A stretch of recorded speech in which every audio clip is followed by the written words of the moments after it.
اللہ تعالیٰ نے بہت سارے ایام اور دن خوشی کے بنائے ہیں ایمان والوں کے لیے، بہت ساری مخصوص راتیں عبادات کے لیے بنائی ہیں، بعض اوقات عبادات کے لیے متعین فرمائے ہیں، بعض مقامات عبادات کے لیے متعین فرمائے ہیں۔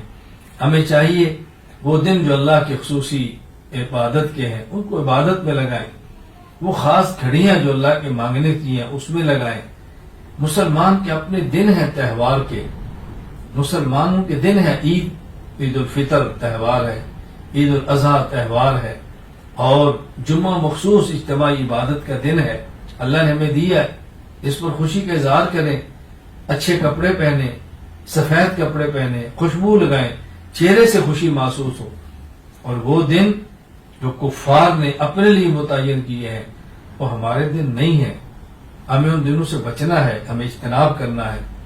ابھی 25 دسمبر آ رہی ہے، اس کو کرسمس ڈے کے دور پہ منایا جاتا ہے، یہ عیسائیت کا دن ہے، اسلام کا دن نہیں ہے، یہ مسلمانوں کی خوشی کا دن نہیں ہے، یہ مسلمانوں کی عبادت کا دن نہیں ہے۔ اس بات کو سمجھیں، ایسی تقاریب میں جانا، کیک کاٹنا اور اس پر فخر کرنا، یہ بہت افسوس کی بات ہے کہ انسان کی مجبوری ہو کہ ماحول اس کے بغیر اس کو نکلنے کا راستہ نہ دیتا ہو، گزارا نہ ہوتا ہو، مجبوری میں پھنس جائے، یہ تو الگ بات ہے۔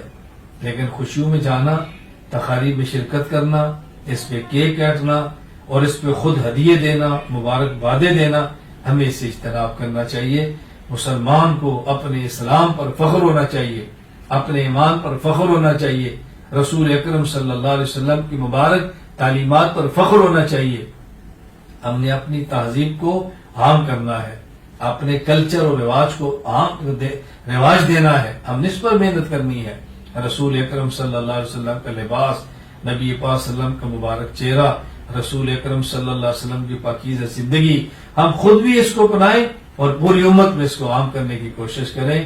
اسلامی تہواروں کو سمجھیں اور کفریہ تہواروں سے خود کو بچائیں اور دوسروں کو بچانے کی مناسب پیار سے، محبت سے ترتیب بنائیں۔ اللہ ہم سب کو رسول اکرم صلی اللہ علیہ وسلم کی سچے دین پر چلنے کی توفیق عطا فرمائے۔